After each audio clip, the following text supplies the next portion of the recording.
comment est-ce qu'on appelle?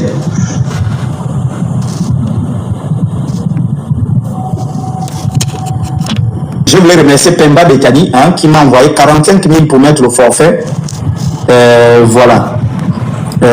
Pour faire les lives, vraiment Pemba Betani, merci beaucoup. Hein. Elle m'a envoyé... voilà, donc merci.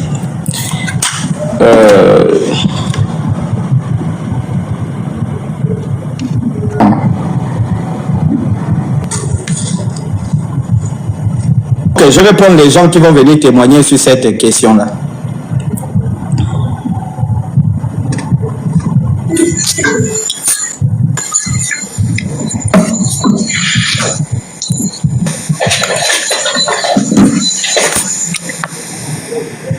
Oui, on t'écoute.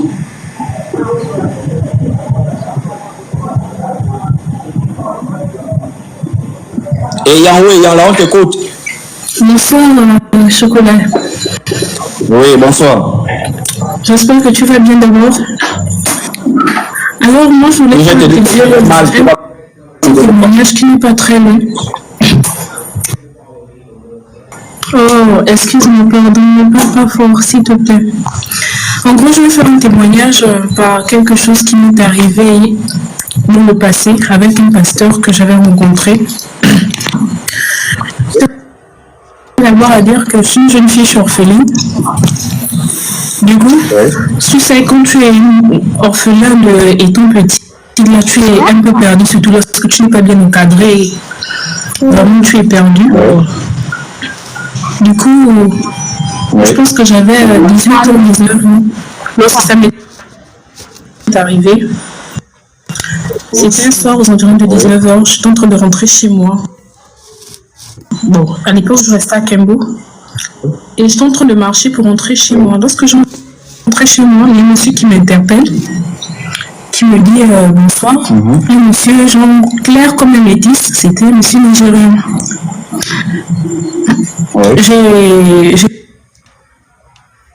Je me suis dit qu'il voulait prendre des renseignements. Effectivement, il voulait prendre des renseignements. Il me demandait, comme il ne parlait pas très bien français, il parlait l'anglais. Et il s'est débrouillé avec le français. Il essayait de prendre des renseignements. Il cherchait une église de réveil qui était dans les parages. Donc, du coup, je l'ai indiqué.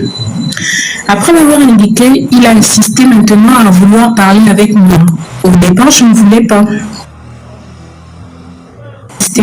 Parce que ce qui est sûr, les pasteurs, pour lorsqu'ils veulent parler, pour faire leur travail, ils ont la parole.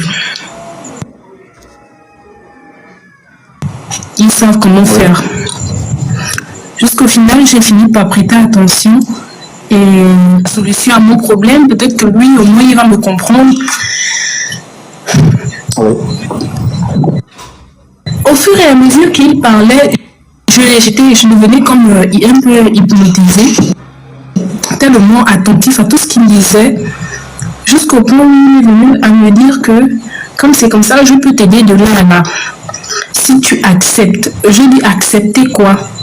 Il dit, tu as quelque chose dans le sang. Je dis, j'ai quelque chose dans le sang, il me dit oui. Si tu veux que je t'aide, il faut que tu soulèves ton eau et puis je vais prendre, peu importe la plante qui est à côté de moi, je vais prendre cette plante-là pour faire le médicament. Je vais parler avec Dieu pour te délivrer. J'ai été choquée. Je dis, qu'est-ce que c'est possible? Il m'a dit, oui, c'est possible. Du coup, lorsque j'ai commencé à refuser, il a insisté avec la force. J'ai dit, non, vous ne pouvez pas faire ça. Il a insisté, le monsieur insistait. Et au final, j'ai commencé à crier parce que là, je trouvais plus ça clair. Vous avez peut-être trouvé ça ridicule que c'est faux, mais c'est bel et bien ce que j'ai vécu. Et quand j'ai commencé à m'agiter, il y a des gens qui sont venus, et lorsque les gens sont venus, les gens ont reconnu le monsieur, il venait à peine d'arriver au Gabon, un Congolais, qui fait ça à beaucoup de gens. En cherchant la visibilité, mais il y a un monsieur qui a fait comprendre que non, c'est une fétiche qu'il fait. Il fait ça avec beaucoup de personnes. C'est une manière de avoir la force pour envoûter les gens dans leurs églises. En gros, c'est pas très long, mais c'est quelque chose que j'ai vécu. Et quand il y a le monde qui est venu autour de moi, il y a des grandes personnes qui m'ont aussi peu encadré et qui m'ont retiré de là. Oui. Pour le reste, ce qu'ils ont fait de ce pasteur, je ne connais pas vraiment la suite. Du coup, c'est juste cela que je voulais partager avec vous ce soir. Il voulait t'aider les seins. Oh merde! Pardon? Oh, il avait dit accepter. Il voulait t'aider les seins. Non, il voulait me toucher. Oui. Oh, c'est quoi?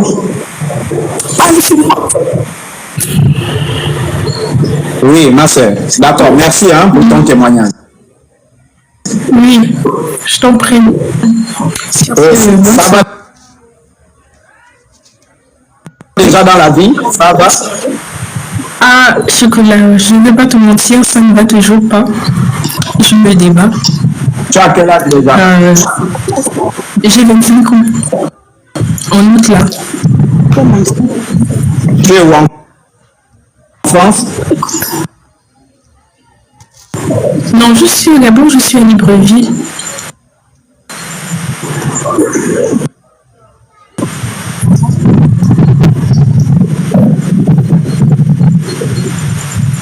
Bon, d'accord, il n'y a pas de souci. Il n'y a pas de souci. Donc, écoutez. Vous avez perdu qui? Maman, c'est ça? Oui, j'ai perdu maman et j'ai toujours été avec la famille de ma mère. Et avec ma petite soeur, je suis. Ah, d'accord. Là, tu es toujours là-bas? Non, non. Du coup, actuellement, je vis avec le père de mon enfant, résident Ondor. Oui. Non, il ne faut pas donner votre numéro. On n'a pas besoin de votre localisation. Alors, il faut comprendre que tous les Retsani, les orphelins sont les enfants de Nzambi. Et être Retsani, peut-être que vous ne le savez pas, être orphelin, c'est un grand pouvoir. Peut-être que vous ne le savez pas.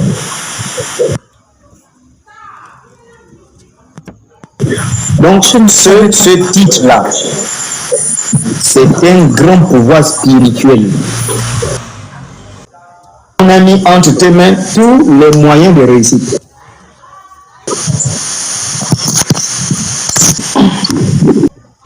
C'est bon? Excusez-moi, je reprends en même temps.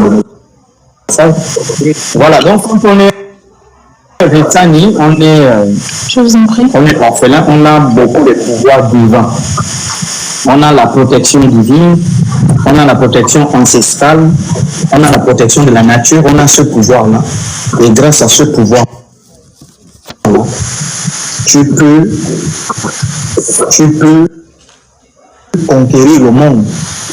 Et pour moi, ça m'étonne, je vois même des garçons, comment quelqu'un tout le temps va se plaindre, je suis orphelin, je n'ai plus de père, je n'ai plus de mère. Ça ne veut rien dire. Il y a des gens qui ont des pères et des mères qui ne réussissent pas leur vie. Je dis, ils ont tout. Papa travaille, maman travaille, mais ce sont des bons rigolos. Papa travaille, maman travaille, mais ce sont des vrais ratés. Et donc, toi, par ce pouvoir-là, d'être Retsani, avoir perdu maman, tu peux réussir ta vie et tu dois arrêter de te lamenter. Oh, j'ai des problèmes. Oh, on veut me tuer. Voilà, parce que ce que tu vas développer comme sentiment négatif, la nature ne va faire que répondre en t'envoyant des ondes négatives, en t'envoyant tout ce qui est négatif, en t'envoyant tout ce qui est diabolique, en t'envoyant tout ce qui va te bloquer dans la vie. Et donc, il faut savoir que quand tu es dans cette posture-là, tu as le pouvoir d'attirer les ondes positives et tu as le pouvoir d'attirer les ondes négatives. Et donc, ça, il faut être conscient de ça et de te dire, d'accord, j'ai perdu papa, j'ai perdu maman. Ok, je prends mes responsabilités de femme. Je prends mes responsabilités de femme et je vais réussir, qu'il pleuve, qu'il neige. Je dois développer des sentiments positifs pour prendre mes responsabilités. Voilà. Je vois quelqu'un qui écrit gratuitement. Oh, mais je suis un grand menteur. Je suis le plus grand menteur du monde. Il ne faut pas dire tu mens. Non, il faut écrire. Mais ne me ridiculisez pas comme ça, toi aussi. Hein? Dites que je suis le plus grand menteur du monde. Voilà. Bon, pour revenir, ma soeur, sur la question. Excuse-moi. Oui. Oui. Oui, vas-y, parle. Excuse-moi, je voulais dire que c'est pas que j'ai raté. Dès que j'ai commencé, lorsque j'ai pu être apte à développer certaines qualités, je me suis directement lancée dans le business.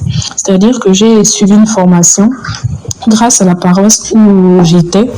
Le curé de ma paroisse m'avait payé une formation et grâce à ça, j'ai réussi à monter un peu en grade.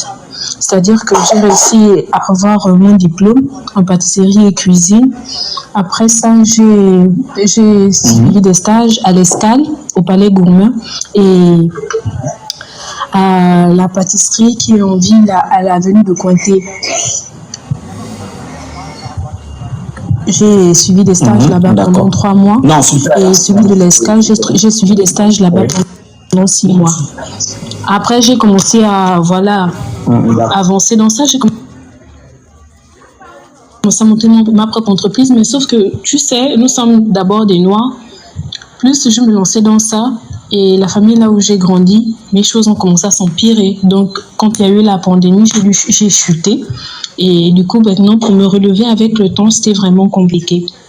Mais sinon, je reprends des choses un peu, et je sais que ça va aller. C'est comme ce que tu as dit là, lorsqu'on est orphelin ou orpheline, on développe des capacités à réaliser des choses qu'on ne peut même pas imaginer. Et moi, je sens que j'ai cette capacité-là et je sais que ça va aller. Pour l'instant, c'est juste que après j'étais enceinte, donc tout ça là, ça m'a un peu mis à la maison, mais je suis en train de reprendre un peu. Ok. Merci beaucoup, ma sœur.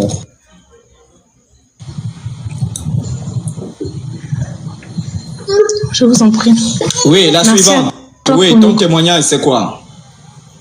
Je suis tombée dans le live par hasard et j'avais déjà des questions. Si possible, si je... C'est-à-dire, il y a des artistes, on s'en fout. C'est-à-dire que Je n'appartiens on s'en fout d'eux, les artistes. Pourtant, ils chantent, ils partent partout. Chocolat, j'ai transcendé. Donc, qu'est-ce que je voulais dire? Ce sont les pasteurs qui font des lives. Oh, écoute d'abord, ma gazelle. Qu'est-ce que les pasteurs font? Vous montez dans leur live, ils vous mentent en direct devant le monde entier. Je sais pourquoi je m'adresse à toi. J'ai pas besoin de... Moi, je suis quelqu'un de... Écoute d'abord, ma souris. Écoute, je suis en train de parler. Ça prouve même que toi, tu n'es pas spirituel. Parce que un homme spirituel parle, toi, tu parles. Un homme, c'est pas la tradition africaine. La tradition africaine, quand un homme parle, toi, tu t'écoutes. Tu écoutes. Un homme parle. Quand tu finis de parler, tu demandes, est-ce que je peux prendre la parole? Mais si on parle, toi, tu parles. Ça sont les esprits des blancs. Donc, les pasteurs montent sur des lives.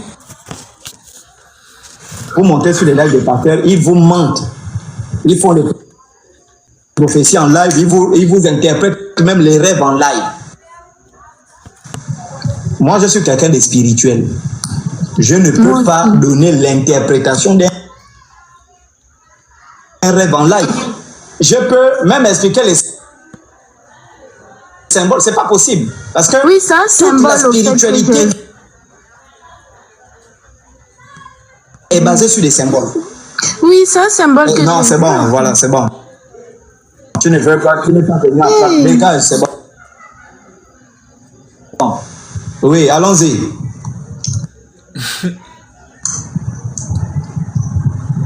Oui, celle-là, c'est qui? On cherche les gens qui prient dans l'église du pasteur nigérian là, hein, qui peuvent venir témoigner. Les gens. Oui. Bonsoir, cher aîné. Bon, c'est juste un témoignage, comme vous dites. Bon, c'est pas pour gentil, c'est sur Libreville. Un Nigérien aussi. Bon, ce jour-là, j'étais sortie, déjà que je sors, je vais jamais à l'église, parce que mon père, c'est quelqu'un de très spirituel et tout, donc il nous parle de la nature, tout, et qu'on sort. Donc, je suis revenue, je pense que ce jour-là, il n'est pas préparé, donc je suis revenue rapidement, je me fais tout, n'est pas que mon micro. Attends d'abord. Tu as bu le vin? En tout cas, oui, demandez. Non. T'as quel souci à parler? Est-ce que tu bois le vin? Non. Ok, parle. Voilà, donc je suis à la chambre, ma petite soeur m'appelle qu'il y a une jeune dame qui t'appelle dehors, c'est l'église. Je dis sur le front, je dis non. Moi, des églises, on ne me touche pas. On a dit qu'on ne me touche pas dans les églises. Je dis quoi? Tu penses au gosé, tu es initié. Je dis comment je suis initié, on ne me touche pas. Donne-moi ta main, je vais te toucher, tu vas faire alliance avec mon père, machin, nigérien. Elle s'est déconnectée, hein? Oui, la suivante.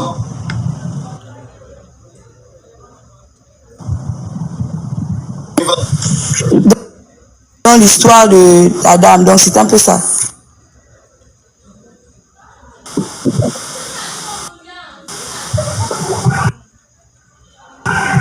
D'accord, vraiment, merci beaucoup, hein, ma soeur.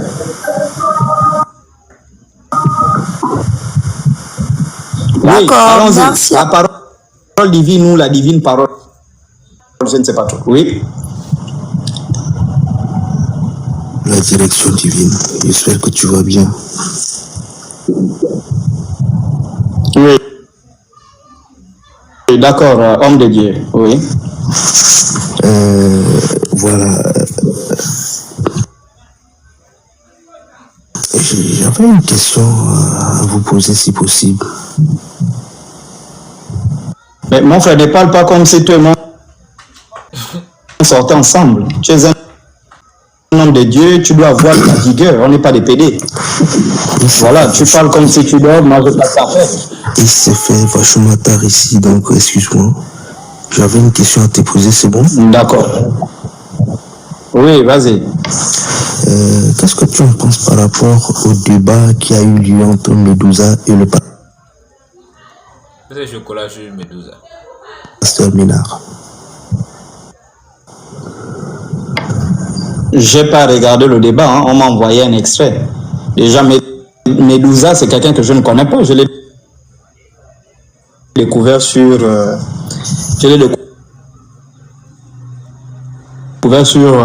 l'extrait qu'on m'a envoyé. Et puis l'autre pasteur aussi, je ne connais pas. Il y a des systèmes politiques, il y a des systèmes de valeurs, il y a des techniques et il y a des cultures. Et dans la culture, il y a la science, il y a les traditions, il y a les croyances religieuses, les croyances non religieuses, les croyances philosophiques, il y a l'histoire, il y a les langues. Donc je défends les civilisations africaines. Je ne défends pas des rites traditionnels ou des... je ne sais pas quoi, des branches des spiritualités ou quoi que ce soit. Je défends la civilisation africaine. Je défends la peau noire. D'accord. Là, je vois que... Voilà. C'est deux champs diamétralement opposés. Mais en tant que chercheur, que vous êtes Monsieur Chocolat des filles, lors d'un débat avec votre co-débatteur,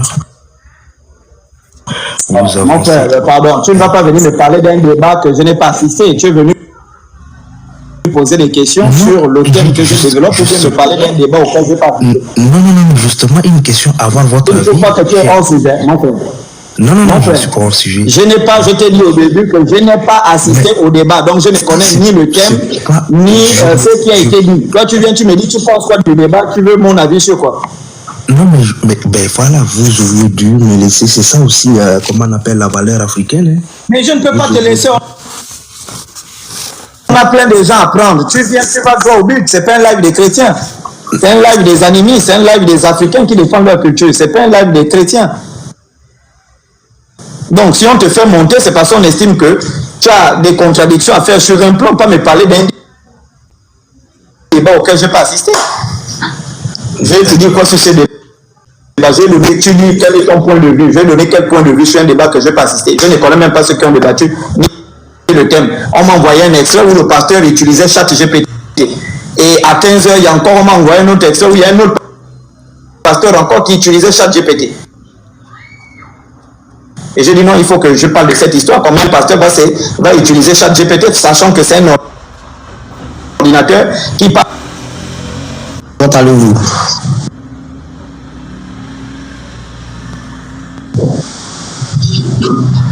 Allez-y, on vous écoute. D'accord. Moi, je suis parfois votre direct, votre interview, tout ça, et moi, ça me plaît beaucoup. Vous êtes rempli de sagesse et puis beaucoup de connaissances. Alors, moi, j'ai une question qui me passe un peu à l'esprit que je vais me poser. Franchement, j'aime votre manière, vous êtes clair, vous êtes véridique et plein de choses comme ça. Voilà. Est-ce que véritablement le jour de sabbat, est-ce que c'est samedi ou c'est dimanche? Certains prétendent que c'est samedi, d'autres disent que c'est dimanche, du coup, il y a certains problèmes. Alors, moi je suis fiancé, je vais marier une fille et apparemment la fille en question,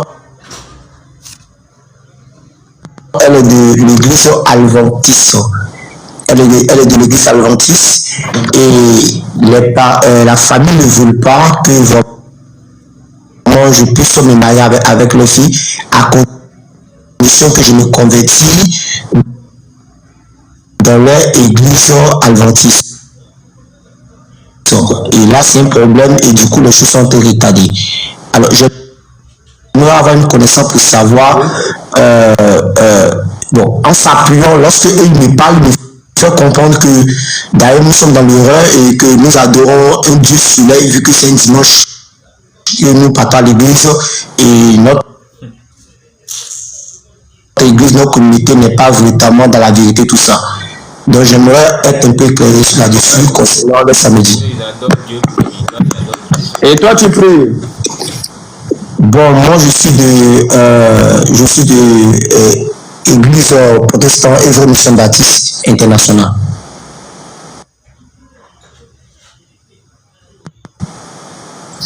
Ah bon? Oui. D'accord. Donc, reformuler la question, je t'ai pris un livre ici sur les calendriers, le calendrier juif. Hein? Donc, j'ai ici le calendrier juif avec les différents mois et les différents jours de la semaine. Voilà. Donc, j'ai cet ouvrage ici. Et puis, je vais te donner. Oui, vas-y, lis. Alors, comme je disais tantôt, ma fiancée, elle est de l'église adventiste. Voilà. Et ils me font comprendre par là qu'ils sont dans la vérité, vu que le jour saint du sabbat, c'est le samedi, ce n'est pas dimanche. Donc, moi, je suis dans le faux. Demain, si je marie les filles ici, je vais égarer les filles, je vais amener les filles à la perdition. Donc, du coup, ils me demandent est-ce que je me convertis dans leur religion qui est adventiste avant de me marier avec les filles. Donc, du coup, nous sommes en train d'étonner là-dessus, sur cette question d'être converti ou pas avant de marier les filles. Donc, du coup, moi, je suis un peu confus. Voilà. Donc, j'aimerais savoir. Le calendrier luno solaire, il faut comprendre déjà que chaque peuple a son calendrier. Ça, c'est même pas. C'est-à-dire que pour quelqu'un qui est chrétien, ça ne doit pas être un débat. Et ce que les adventistes vous disent, bon, moi c'est quand même curieux, hein, sachant que vous êtes, vous deux, les chrétiens, mais les autres chrétiens, les adventistes vous disent, vous adorez le soleil. Pourtant, vous êtes tous des chrétiens. Ça montre la confusion qu'il y a au sein du christianisme. Mais pour revenir chez les chrétiens, les juifs, les hébreux ont un calendrier luno-solaire qui a été daté par le rabbin Ben Halafta, je pense en 1225. Les jours dans ces ces mois-là.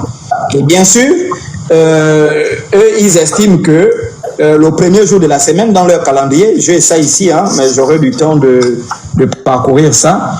Voilà, donc le premier jour de la semaine, dans leur calendrier, ben, c'est ce qui est l'équivalent du dimanche. Voilà. Normalement, le dimanche chez eux, c'est le premier jour de la semaine. Et le dernier jour de la semaine, c'est le vendredi.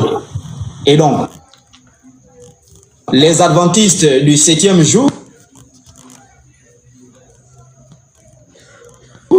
qui sont basés sur, on va dire, qui ont basé leur croyance sur le respect du calendrier hébraïque plutôt que celui du calendrier grégorien. Parce que le calendrier que nous utilisons, c'est le calendrier grégorien.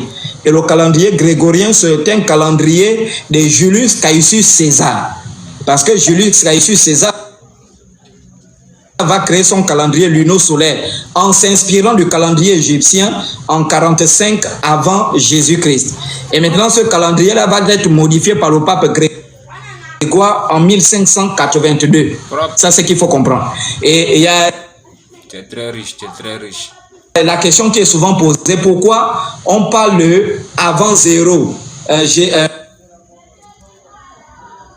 quand on fait la datation du temps, on parle de 0 avant Jésus-Christ. Par exemple, on parle de 1300 avant Jésus-Christ et on parle de 1200 après Jésus-Christ. Ça veut dire que Jésus-Christ c'est le sang. Non, ça ne veut pas dire.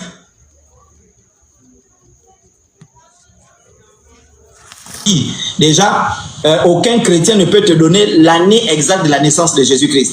Et deuxièmement, ce qu'il faut comprendre, c'est que l'année 0 n'existe pas. On quitte de l'année -1 à l'année 1. Il n'existe pas l'année 0, ça n'a jamais existé dans n'importe quel calendrier au monde. On quitte de l'année -1 à l'année 1.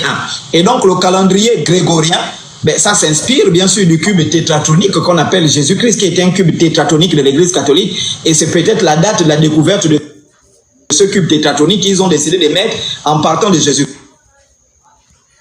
On est sérieux que Jésus n'est jamais né le 25 décembre, on est d'accord. Donc, vous qui êtes chrétiens, les chrétiens utilisent le calendrier grégorien. Et dans ce calendrier grégorien, tous les mois sont des mois des dieux. Ce sont les dieux romains. Tout. Voilà. Dans les pays où Rome dominait, ou bien avec l'extension de la culture, le calendrier a trouvé un peu des cultures. Mais sinon, chaque peuple a son calendrier. Donc, ça, c'est un conflit entre vous, chrétiens, auquel moi, je ne saurais exactement quoi te dire.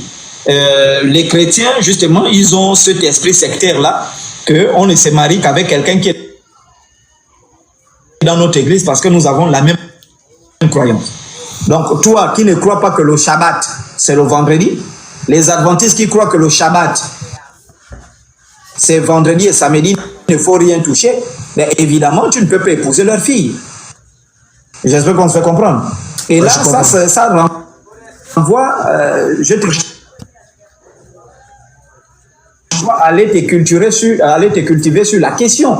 C'est-à-dire que la question du Shabbat, c'est pas quelque chose qui doit poser problématique sur la question du Shabbat. Ça, c'est quelqu'un, tu lis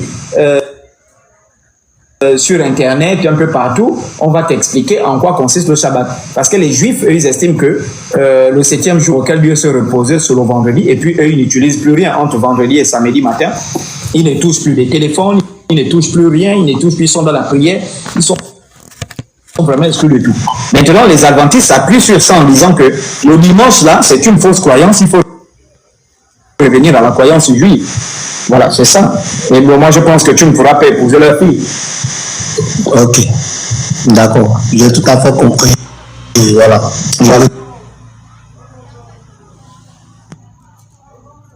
Je te conseille d'aller chercher des livres comme ça, les livres de la semaine, pour essayer de comprendre la personne. Ok, merci beaucoup. Merci. Oui, on va prendre les derniers témoignages. S'il y en a.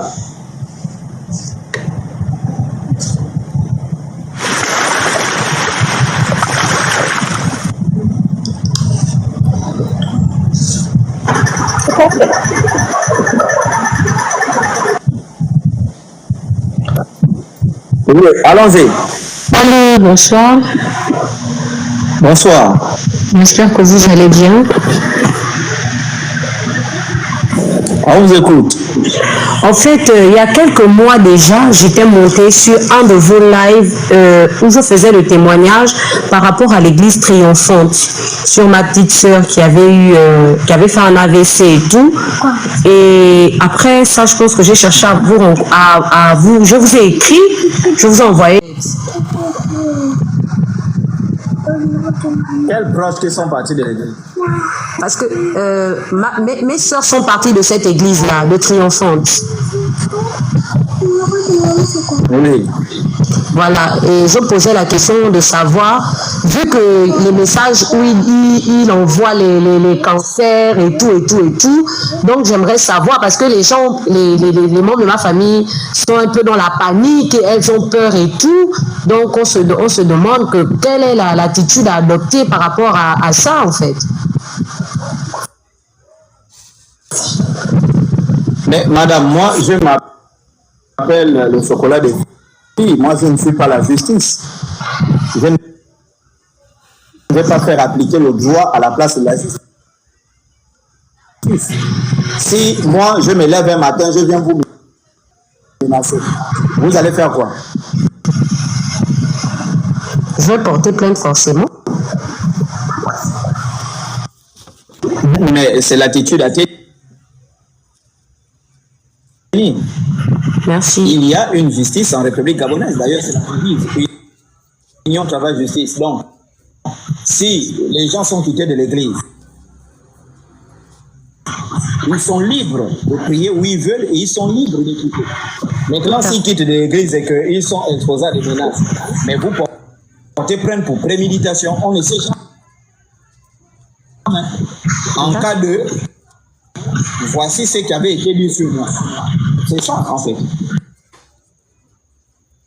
Et on ne prend pas ça à la légère. Il faut. Parce que, mais quelqu'un qui amène déjà des gens au ciel, quelqu'un qui amène les gens à la spiritualité, c'est quelqu'un qui doit être exposé à la critique. C'est quelqu'un qu'on doit insulter. C'est quelqu'un qu'on doit malmener. C'est quelqu'un qu'on doit parler. C'est quelqu'un. C'est ça la preuve de la spiritualité.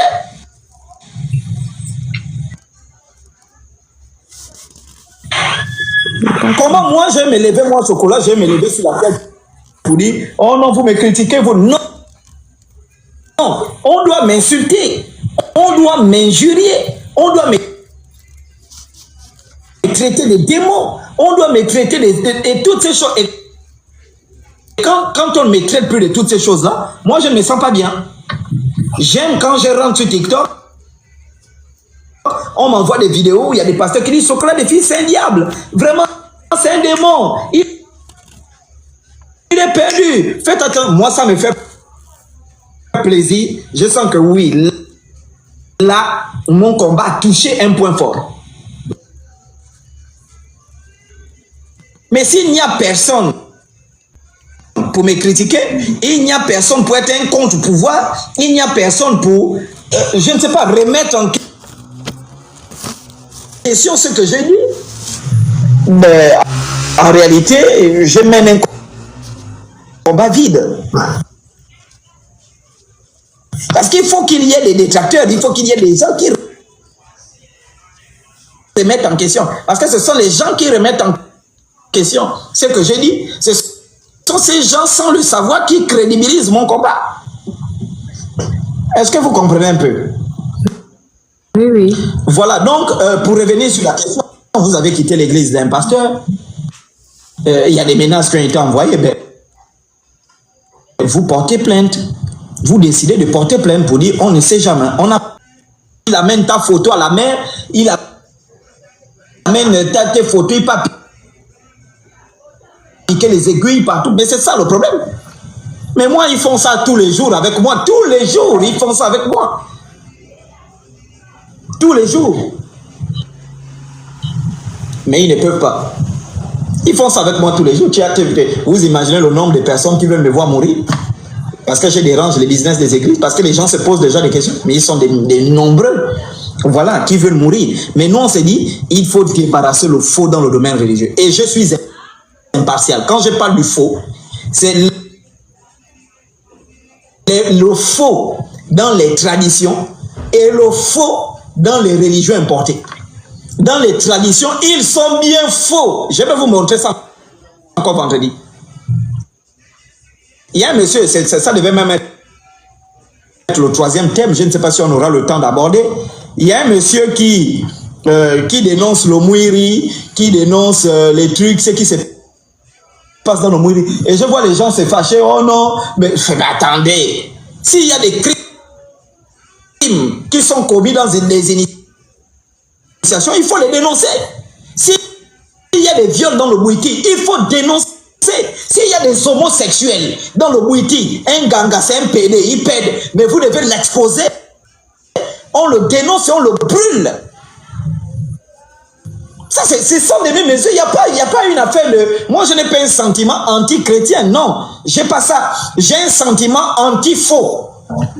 Est-ce que vous comprenez un peu? J'ai un sentiment anti-faux. Ce qui est faux, c'est-à-dire que tu sois ganga, même si tu es dans ma propre famille. Un ganga qui est un PD, on l'attrape, on le brûle, on le met dehors. Tu comprends un peu? Une ganga qui est lesbienne, elles sont pleines dans les temples. Lesbienne, hein?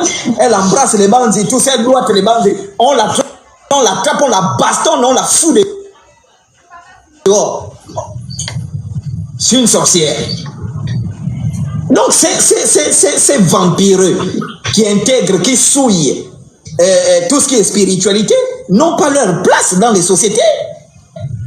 Et ça, il faut clairement le dire. De la même façon que les bandits, les braqueurs n'ont pas leur place dans la société, les escrocs n'ont pas leur place dans la société, ceux qui font faux usage de faux n'ont pas leur place dans la société, mais de la même manière, les faux pasteurs, les faux gangas, les faux bandits n'ont pas leur place. Donc ne vous inquiétez pas pour ça, madame. Passez une bonne soirée. Ok, merci. Bonne soirée. Bonne soirée. Oui, au suivant. Beaucoup de me donner la parole, hein. Vraiment. Je ne sais pas, je vous ai toujours écouté beaucoup. Et en même temps, j'essayais toujours de vous comprendre un peu. Parce que moi, finalement, les gens ne me comprennent pas beaucoup. J'ai 60 ans, ce que je vous parle ici. Et en 60 ans de ma vie, je n'ai jamais mis les pieds dans une église, ni avoir une quelconque croyance. Bref, au fait, à un moment où j'ai voulu commencer à croire à quelque chose, et je suis tombé malade, donc pendant le Covid, et je suis resté 2 ans hospitalisé et 7 mois dans le coma. Mais pour les gens qui me connaissent, on a déjà fait mon deuil, et comme je dis, je suis dans un pays où tout est connu en Belgique, on avait déjà fait aussi mon acte de décès.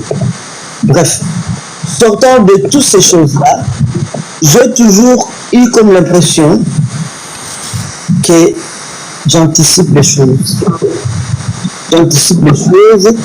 Et en anticipant les choses, je suis retourné vraiment puiser dans ce qui est les ancêtres, dans ce qui est l'Afrique, dans ce qui est la terre, les arbres, les plantes. Et je crois peut-être à ces choses-là. Et c'était juste pour dire que ce que vous parlez, vous, chocolat de fille, je pense que quand je parle dans ce live, beaucoup de personnes me connaissent et beaucoup de personnes savent ce que j'ai traversé.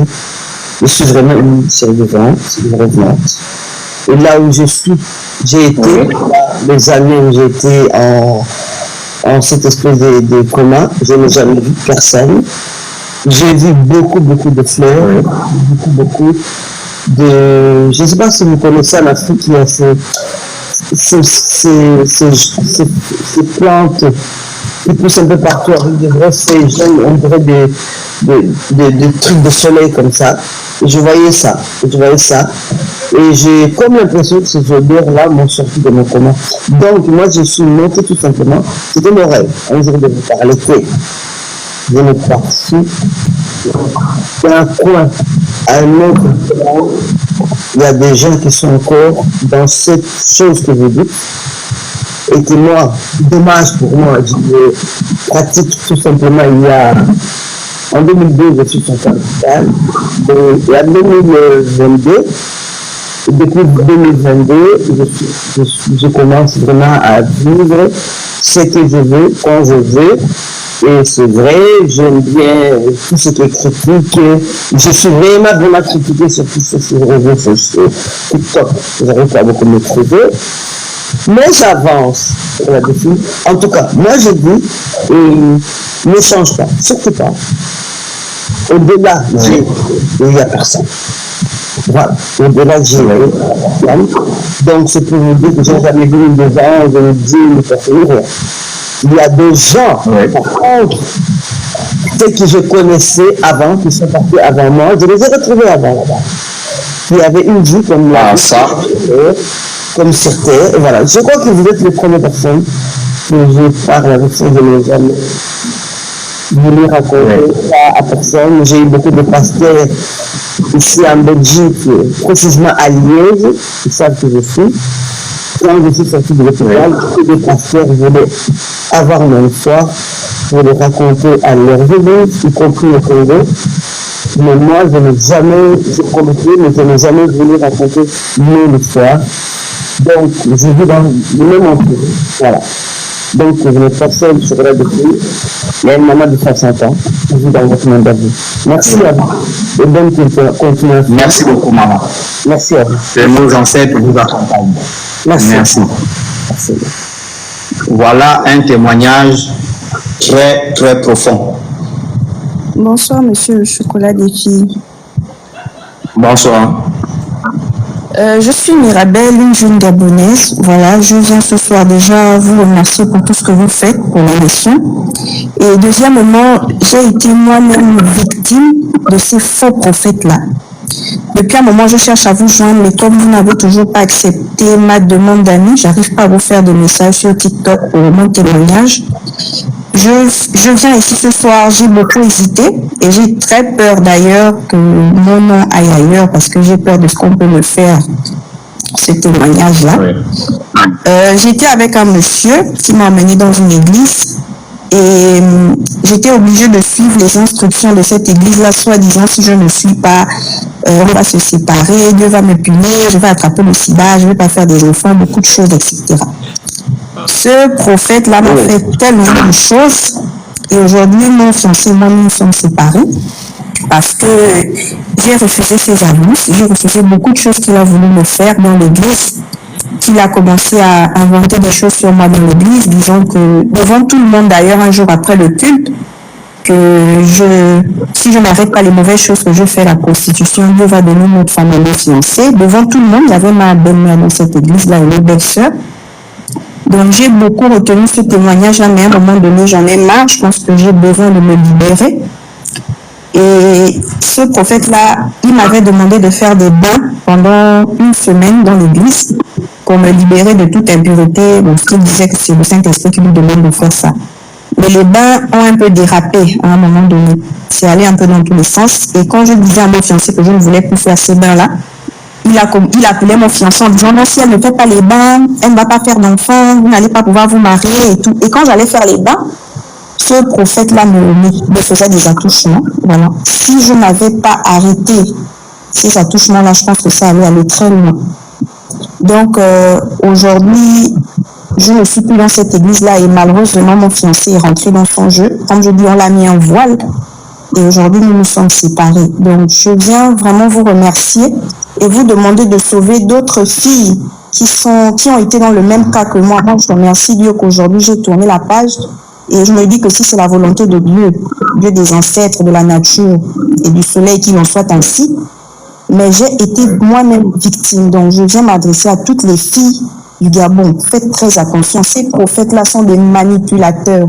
Ils nous manipulent, ils nous emmènent dans ces églises-là, ils prennent ton point le plus sensible. S'il sait que tu veux des enfants, il va prendre ce point-là pour t'atteindre. S'il sait que tu as des problèmes familiales, s'il sait que tu as des problèmes dans les finances, dans le travail, il va prendre ce point-là pour atteindre ta sensibilité.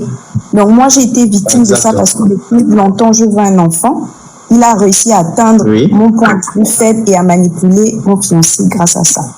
Donc, je viens vous remercier pour tout ce que vous faites. C'était ça. Nzambi va te donner un très bon mari. Et il faut comprendre que si tu es épargné de la fausseté, c'est parce que Nzambi a un plan déjà tracé avec tes ancêtres sur ce que tu dois devenir. C'est pourquoi chez nous, les choses comme le mariage, toutes ces choses, on ne cherche pas ça. Il faut juste être patiente. Et puis travailler, et puis les bénédictions viennent vers toi. Et tu as soulevé un point très fort. Et heureusement, tu interpelles tes sœurs. Eux, ils se servent de points faibles. Et ça, je te le dis, non seulement les pasteurs, mais aussi beaucoup d'Enganga te servent de certains points faibles. Et ils savent que les femmes ont besoin. Les femmes ont besoin du mari. Les femmes ont besoin des enfants. Voici les 4 points forts. Hein. Le mari, les enfants, la santé, les combats spirituels. Voici les 4 points forts. Donc quand vous voyez, les femmes sont remplies dans les églises, soit elles cherchent le mariage, elles ne cherchent même pas trop le travail, parce qu'il y a des femmes qui travaillent, mais elles sont dans les églises. Voilà, elles cherchent soit c'est le mari, parce qu'elles estiment que on m'a maudit, je ne dois pas avoir de mari ou j'ai des malchances avec les maris, donc je ne vais pas chercher le mari. Mais nos ancêtres étaient clairs. La femme, on la prépare avant d'aller à mariage. Et ça, je vous dis, hein, ça veut dire que si tu es sérieuse dans ta vie, tu vas trouver quelqu'un qui est sérieux dans sa vie. L'univers ne répond qu'aux vibrations que tu envoies à l'univers. Ça, je te le dis clairement. Aussi longtemps que tu n'es pas sérieuse dans ta vie, l'univers ne va faire que répondre à tes vibrations. Si tu es un bandit, l'univers va t'envoyer une femme bandite. Et entre vous deux, vous serez les joueurs. L'autre cache là-bas, l'autre ment, et vous allez avancer comme ça. L'univers ne fait qu'envoyer les vibrations. Donc c'est pourquoi nos ancêtres préparaient la femme dès 1 an, 2 ans, 3 ans à aller en mariage. On la préparait. Tu vas voir quelqu'un qui arrive jusqu'à 25 ans. Elle a le master en philosophie. Elle ne sait pas préparer. Tu lui donnes du riz pour préparer le riz. Elle ne connaît pas préparer. Mais c'est elle, du haut de son master de philosophie, qui va aller dans une église chercher un mari. Aller expliquer à un pasteur que là, je suis dépassé, je veux un mari, vraiment, je ne peux pas mourir comme ça. Mais Dieu n'est pas injuste. Nzambi, notre créateur, n'est pas injuste. C'est pourquoi il laisse d'abord aux hommes le soin de préparer les enfants. Et le jeune homme aussi, moi que je suis, il a permis à mes parents de me préparer. Un homme, voici comment un homme doit être le dernier à dormir dans la maison. Est-ce que tu comprends ce que je suis en train de te dire? Exactement, je comprends. Voilà, on nous enseigne, un homme, moi mon grand-père m'a enseigné, l'homme c'est le dernier à dormir dans la maison. Ça veut dire que tant que la femme n'est pas rentrée, tant que les enfants ne sont pas rentrés, l'homme ne dort pas. Bon, tu es un homme, tu croises un homme, lui, 19 heures comme une poule, il est déjà au lit. Que les enfants soient rentrés, qu'ils ne soient pas rentrés, que madame est dehors, qu'elle n'est pas dehors, il n'a rien à cirer. Mais ce n'est pas un homme qui peut garder une famille. Exactement. Est-ce que vous comprenez? C'est pas un homme qui peut dormir, qui peut garder une famille. Parce que l'homme est barra, c'est-à-dire l'homme. C'est-à-dire que lui ne peut pas dormir tant qu'il n'a pas vu les siens. Il est comme le gardien d'une bergerie. Il vient, tel est rentré, oui, tel est rentré, oui, maman est oui, tout le monde, il ferme la porte, il y a quelqu'un qui vérifie les fenêtres, il part dormir. Et même là, il ne dort jamais entièrement. Il dort toujours un œil ouvert. Mais tout ça, ça s'apprend. C'est une éducation, c'est une culture, c'est une façon d'être élevé. Et quelqu'un comme ça, quand il tombe aussi sur une femme qui a reçu une très bonne éducation, rien ne pourra vous séparer. Quand vous voyez, vous partez dans une église avec votre fiancé, un fiancé se fait manipuler par un pasteur, c'est parce que c'est un fiancé qui n'est pas assis sur l'éducation des valeurs africaines. Exactement. Parce que quand un homme a dit celle-là c'est ma femme, vous allez monter, vous allez descendre, c'est sa femme. C'est comme ça, sur l'éducation. Et exactement aussi, et je vais aussi te dire quelque chose. Parfois vous n'avez pas de problème de ventre. Parfois vous ne l'avez pas. Mais parfois les gens que vous fréquentez là, Nzambi ne permet pas que vous puissiez avoir des enfants avec eux. Parce que derrière l'image qu'ils vous présentent, ce sont des vrais sorciers parfois. Et parfois, la plupart des sorciers qui vous bloquent même vos ventres là, vous allez voir, ils commencent d'abord par faire les enfants. C'est eux, ils font une stratégie quoi, pour montrer que lui n'est pas stérile. Pour t'accuser, pour te montrer que, écoute, moi, j'ai 2 enfants, donc je ne suis pas stérile, le problème vient de toi. En réalité, le problème vient de lui. Exactement. Mais toi, tu as tes pensées, tu vas partir partout, mon Dieu, je n'ai pas les enfants, c'est comment? Qu'est-ce qui ne marche pas? Pourtant, tu n'es pas stérile, mais c'est lui qui travaille avec ton ventre. Et donc tout ça là, parfois dans la maison, tu vas faire des trucs, parfois les parents viennent t'avertir en rêve, hein, les ancêtres qui sont vraiment méritants, ils viennent t'avertir en rêve, et parfois c'est la nature qui t'avertit, la nature te montre des signes, parfois on te parle, parfois c'est les esprits viennent t'interpeller, tes ancêtres viennent te parler que là fais attention, mais toujours vous êtes non, parce que quand on t'amène dans l'église, on va te dire non, si tu es rationnel, tu boudes, ben c'est Satan, c'est l'esprit du doute, c'est Lucifer, on va te chasser les démons. Mais non. Et autre chose, Nzambi a écrit un plan pour tout le monde. Ça veut dire que, moi, il y a quelqu'un que j'ai conseillé tout à l'heure là, il s'est plaint, oh non, ma vie n'avance pas. Mais comment tu peux dire que ta vie n'avance pas? Tu n'as que 25 ans, ta vie n'avance pas comment? Il y a un souci quand même. Tu compares ta vie avec celle de qui pour dire que ta vie n'avance pas? Tu dis bien c'est ta vie. Ce n'est pas la vie publique, ce n'est pas la vie universelle, c'est ta vie. Sur quelle base tu te bases pour dire ta vie n'avance pas? Sur quel plan tu vas dire le fait que tu fasses la mécanique ou bien tu fasses la soudure, tu n'as pas réussi ta vie? Celui qui a réussi sa vie, c'est celui qui a le master 2 en psychologie, mais tu n'as rien compris de la vie. Exactement. Et là, l'un des piliers fondamentaux de l'existence, c'est d'abord comprendre la vie. Et véritablement, vous aussi, c'est parce que vous ne comprenez pas la vie. Vous ne comprenez pas en réalité que la vie, on a besoin de l'essentiel. C'est quoi vivre bien? C'est quoi réussir sa vie? Savoir la capacité de satisfaire ses besoins fondamentaux, répondre à ses dettes, voyager librement et avoir une maison où tu n'as pas de soucis. C'est ça, réussir paisiblement sa vie. Tu vas voir quelqu'un, il est soudeur, je n'ai pas réussi ma vie. Tu vas voir quelqu'un, il est maçon, oh, j'ai raté ma vie. Tu vas voir, et ils font toujours la comparaison avec ceux qui sont là à l'école. Il y a quelque chose qu'on ne comprend pas. Moi, je n'ai pas fait l'école. Vraiment, moi, je n'ai pas fait beaucoup l'école. Non, ça ne veut absolument rien dire. Tu n'as pas fait l'école, on n'en a rien à foutre. Est-ce que tu as réussi ta vie? Est-ce que tu manges? Oui. Est-ce que tu bois? Oui. Est-ce que tu es bien logé? Oui. Est-ce que tu peux te déplacer librement? Oui. Est-ce que tu as la capacité de rembourser tes dettes? Oui. Mais tu as réussi ta vie? Exactement. Et l'école ne justifie pas l'intelligence psychologique. Non, l'école n'a jamais réussi. Ils sont combien les chômeurs dans notre pays qui ont fait l'école? Ils sont combien? Combien de chômeurs? On ne sait même plus où orienter, on ne sait plus quel type de politique prendre pour les chômeurs. Qu'est-ce qui vous dit que l'école justifie? C'est un argument des idiots, c'est un argument des gens qui sont timbrés. Ce sont des arguments des gens qui sont légers spirituellement. Parce que quelqu'un qui est assez spirituellement comprend que l'école, c'est vrai que c'est un moyen de réussite, mais qui n'est pas le seul moyen par excellence de réussir. On vous dit réussir la vie, parce que la vraie question qui se pose, ce n'est plus réussir dans la vie. Il y avait à l'époque réussir dans la vie et il y a réussir sa vie. Tu peux réussir ta vie étant même en 4e. Tu réussis ta vie. Oui. Voilà. Étant en 4e, tu as déjà réussi ta vie. Il y a des gens qui vont à l'université en première année, ils ont des voitures, leur propre voiture, pas des voitures des parents. Ils ont réussi leur vie. Il y a des profs qui viennent à l'université, qui viennent enseigner à ces gens-là qui sont à pied en taxi. Exactement. Voilà, donc pour revenir sur la question, ne vous inquiétez pas pour ça, il faut développer toujours des sentiments positifs. Hein, quand vous me voyez, depuis moi je suis rentré sur la toile 2024, vous ne m'avez jamais vu triste un jour. Parce que justement, j'ai trouvé la source de la spiritualité. Je ne vois pas qu'est-ce qui pourra me rendre triste dans la vie. Si je n'ai pas l'argent, je demande. Si je peux emprunter, j'emprunte. Si j'ai faim, je demande. Si je ne vois pas qu'est-ce qui pourra me rendre triste dans ma vie. Donc, il faut développer les sentiments positifs. Il faut toujours développer des sentiments positifs. Et ce sont ces sentiments positifs qui vont t'ouvrir les portes. Le négatif n'ouvre pas les portes. Jamais de la vie. Le négatif t'attire toujours vers le bas. Le négatif t'attire toujours vers l'échec. Et à côté du négatif, il y a toujours un sentiment qu'il faut combattre, la peur. Parce que les deux là marchent ensemble. Une fois que tu as peur, le négatif sera constamment dans ta vie. Si tu as constamment le négatif dans ta vie, tu auras constamment peur et ta vie sera un échec. Vérité. Merci beaucoup, monsieur le chocolat des filles. Je vous remercie infiniment. Bonne soirée à vous. Merci. Bonne soirée à vous. Bon, on va prendre encore quelques derniers, voilà, quelques dernières personnes.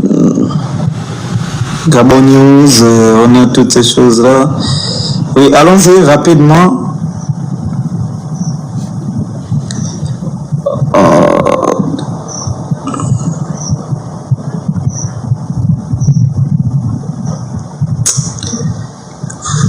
Des trucs là, c'est quand tout. Allô? Oui, on vous écoute. Bonsoir. Bonsoir. Oui, moi je viens, il y a une dame qui a fait un témoignage tout à l'heure, mais chez moi c'est le contraire, hein. Par rapport à un ganga, où je ne vais pas citer les noms. Déjà, je l'ai jamais. Elle qui parle, c'est qui? C'est Métis qui parle? C'est Noël. Noël, hein? Ah, d'accord, merci. Je vais faire descendre.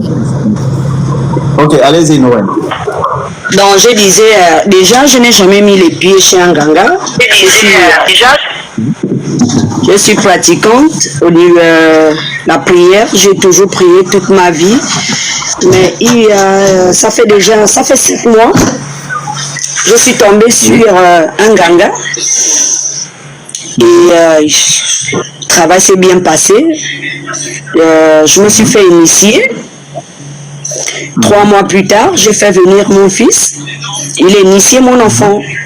Et le jour, à la veille le lendemain d'initiation de mon fils, le monsieur m'a convaincu d'aller enterrer les vomis de l'enfant. J'ai accepté. Nous sommes arrivés au lieu, une petite rivière sale, là on fait des bains. Et il a traversé la rivière. En sortant de là, il est venu me voir. Il me dit, bon voilà, les génies ont accepté. J'ai accepté, j'ai répondu, bah c'est. Et c'est comme ça, le monsieur me dit, on doit signer un pacte. Ton fils, par rapport à ton fils, parce que ton fils est un grand monsieur, il va te contrôler d'ici peu. Donc, je dois être son père et toi sa mère, spirituellement. J'ai posé la question, pour quelle raison? C'est comme ça, le monsieur me demande de me déshabiller. Je me suis déshabillée. Il m'a baigné. Et à son tour, le monsieur s'est déshabillé. J'ai baigné le monsieur. J'ai lavé le monsieur dans la petite rivière sale en question. Au sortant de là, au moment où je veux m'habiller, le monsieur me dit non, il doit me pénétrer. Donc le ganga en question, il doit me pénétrer pour contrôler mon enfant. J'ai dit pour quelle raison, quoi, il n'y a pas une autre solution par rapport à ça. Il me dit non, c'est ça la condition. Et monsieur Chocolat des filles, je vous assure, pendant la soirée de l'initiation de mon fils, j'étais indisposée. Quand je suis rentrée dans ce temple, la première fois, il a dit, ici nous sommes une famille, on ne doit pas se coucher entre nous. C'est rentré dans ma tête le même jour. Je vivais avec un blanc. Et ce monsieur m'a demandé de couper cette relation avec ce monsieur. À défaut de ça, le monsieur vient faire des bains. J'ai dit non, je ne suis pas venue pour ça. Je suis venue pour une situation par rapport à mon boulot. Nous sommes africains, il y a des traditions. Je suis venue pour ça. Donc je ne peux pas faire venir le pauvre monsieur pour faire des bains, tandis que moi je me cherche. Et j'ai coupé cette relation. C'est resté dans ma tête. Et pendant que nous sommes arrivés à enterrer, pour vouloir enterrer aller enterrer les vomis de mon fils, après le bain et tout et qu'on sort, il m'a demandé à me pénétrer. J'ai refusé. Je lui ai posé la question, mais est-ce qu'il n'y a pas une autre solution? Il me dit non, c'est ça la condition. Je lui ai dit, je suis très désolée. Si Dieu a décidé ainsi, je l'accepte. Mais ça, je ne peux pas le faire. Vous l'aviez dit, je le lui ai rappelé. Vous aviez dit, on ne se couche pas entre nous. Je suis indisposée. Et je vais venir coucher avec vous par rapport à quoi? Le monsieur s'est mis à genoux. Il m'a demandé, s'il te plaît, 3 fois. J'ai refusé. Il fallait voir l'endroit. C'était vraiment un endroit sale. Le nganga en question. je ne peux pas citer le nom. Je vais vous écrire en privé, c'est dans une province, mais je vous le dirai après. Donc c'est comme ça. Vous me donnez le nom du Banga, je vais parler de lui. Oui. C'est comme ça, j'ai pris la garniture, j'ai reporté ma serviette hygiénique et tout. Oh non, c'est comme ça, il s'élève, il me dit, il s'est réhabillé, il me dit, est-ce que tu peux me rendre un service? J'ai dit lequel? Ce qui s'est passé entre nous, ma femme ne doit pas savoir. Je lui ai répondu, ok, d'accord, je serai muette comme la tombe. Il a une femme. J'ai gardé. Il a une femme, il a même 9 enfants. J'ai gardé ça pour moi. Bon, sortant de là, 2 minutes plus tard, il y a eu une grande pluie. Vraiment, la pluie était grave le jour-là. La pluie m'a bien mouillé. Intérieurement, j'ai commencé à douter de lui. Et au sortant de là, je n'ai rien dit à personne. J'ai gardé ça pour moi. J'ai gardé ça pour moi parce que j'ai pris 6 mois de comprendre sur quoi je suis venu rentrer. Et de faire mon traitement pendant les 6 mois. 6 mois, 18 jours plus tard, on m'enlève au boulot. J'ai des problèmes avec mes parents de gauche à droite. J'étais dépassée, je pleurais tous les jours. Je suis arrivée chez lui, je lui ai posé la question. Je l'ai appelé à côté parce que je ne voulais pas faire savoir ça à sa femme. J'ai fait appel au monsieur, je lui ai dit non, je vais te parler. Je lui ai posé des questions que qu'est-ce qui se passe dans ma vie, puisqu'apparemment ça ne va pas. Je suis venue pour me faire traiter, mais je perds mon boulot et j'ai des problèmes tous les jours, qu'est-ce qui ne va pas? Il me répond oui. À chaque fois on vous demande de venir danser, vous n'êtes pas là. Vous ne venez jamais danser. Je lui ai dit non. Quand je suis venue chez vous, c'était pas pour venir appuyer des boutons. Je suis venue pour un travail. On parle de la tradition. Je suis venue pour un travail. C'était pas pour venir danser tous les jours et appuyer les boutons. Je suis désolée. Je ne suis plus là-dedans. Moi, je déserte. Et c'est comme ça que le monsieur rentre chez lui. Il prend mes protections parce que quand il m'a fait des protections, sincèrement, moi, je n'ai jamais amené ça chez moi. Hein. C'est comme ça, il prend mes protections, il me remet. Je lui ai dit, j'ai répondu au monsieur, je lui ai dit, quand je suis venue chez vous, je n'ai jamais amené, je n'ai rien amené. Donc je sors de chez vous main blanche. Parce que à chaque fois, vous nous faites des protections.